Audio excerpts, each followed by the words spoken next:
శుభోదయం. Global బెతేనియా Calvary ministry తరపున ఈ ఉదయకాల సమయంలో మరొక్కసారి మీ అందరితో కూడా కలుసుకొని దేవుని యొక్క పరిశుద్ధమైన మాటలు ధ్యానించుటకును దేవుడు నాకు ఇచ్చిన మధురమైన అవకాశమును బట్టి దేవునికి ప్రత్యేకమైన వందనాలు తెలియజేసుకుంటూ ఉంటున్నాను. ఈరోజు కూడా పరిశుద్ధమైన వేద గ్రంథంలో నుండి మరొక చక్కటి మాటను చదువుకుందాం. లూకా సువార్త 2వ అధ్యాయము 49వ వచనాన్ని నేను చదువుతున్నాను, దయచేసి గమనించండి. లూకా సువార్త 2వ అధ్యాయము 49వ వచనము. ఆయన, మీరేలా నన్ను వెతుకుచుంటరి? నేను నా తండ్రి పనుల మీద నుండవలనని మీరు ఎరుగరా అని వారితో చెప్పెను. దేవునికి స్తోత్రం.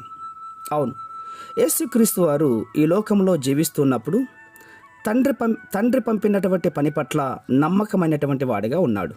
అందుకే అన్నాడు, నా తండ్రి పనుల మీద నేను ఉండవద్దా అని. మరి యోహాను సువార్తలో చెప్తున్నాడండి, నా తండ్రి పని చేయుటయే నాకు ఆహారము అని సెలవిచ్చాడు. అవును, ఈ లోకంలో ఆస్తులను అధికారమును సంపాదించుకోవడానికి ఆయన ఎప్పుడూ కూడా ఆశపడలేదు.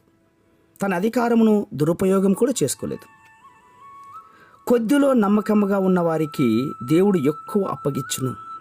అవును, మిక్కిలి కొంచెములో నమ్మకముగా ఉండువాడు ఎక్కువలోనూ నమ్మకముగా ఉండును.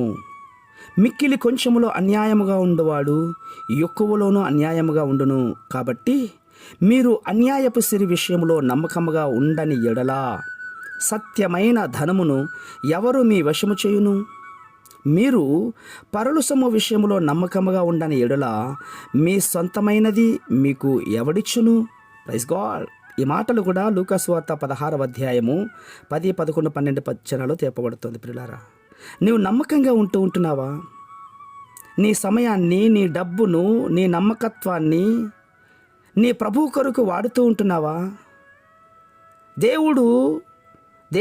యేసుక్రీస్తు వారు దేవుని కుమారుడయుండు కూడా ఈ లోకంలో తండ్రికి నమ్మకంగా జీవించాడు. ప్రియులారా, అపనమ్మకత్వం అన్నటువంటిది దేవుని దృష్టిలో కూడా పాపమే. అది అపనమ్మకత్వం అన్నటువంటిది బహు ఘోరమైనటువంటిదితో పోలుస్తూ ఉంటున్నాడు. ఒక వ్యక్తిని నమ్మి ఒక పని కానీ సొమ్ము కానీ అప్పగించినప్పుడు వాడు దానిని దుర్వినియోగం చేసుకున్నట్లయితే కనుక అతనికి ఎంత నష్టం కలుగుతుంది చెప్పండి.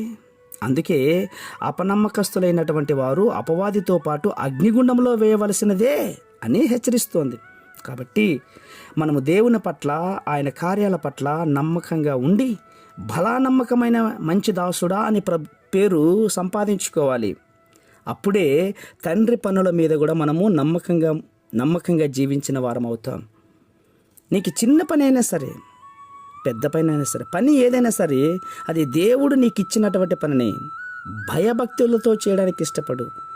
అరే, కొంతమందికి ఇట్లాంటి పని ఇచ్చారే, నాకేంటి ఇట్లాంటి చిన్న పని ఇచ్చారని చెప్పేసి నీ జీవితంలో ఇట్లాంటి ఆలోచనలు పెట్టుకోకుండా నమ్మకంగా ఇచ్చినటువంటి పనిని నమ్మకంగా చేయడానికి ఇష్టపడు. అప్పుడు అద్భుతంగా నువ్వు దీవించబడతావు. యేసుక్రీస్తు వారు తనకు అప్పగించిన ప్రతి పనిలో, చిన్నదో పెద్దదో, రాత్రో పగలో ఎడతెగకుండా చేశాడు. కాబట్టి తండ్రి కుడిపార్శ్వం మీద కూర్చున్నాడు. పరిశుద్ధమైన మా ప్రియ పరలోకపు తండ్రి, నిజమేనాయనా, మాకు అప్పగించినటువంటి పనిలో మరింత నమ్మకంగా సాగించుటకును, మరింత నమ్మకంగా చేటుకును మాకు బలము, శక్తి, జ్ఞానము, ఆయుష్, ఆరోగ్యం దయచేయండి. అట్టి కృప మీద దొరికిస్తున్నందుకే స్తోత్రాలు అర్పించుకుంటూ చిన్న ప్రార్థనను మా రక్షకుడైన యేసయ్య బట్టి అడిగి వేడుకను పొందుతున్నాం మా తండ్రి. Amen, amen, amen.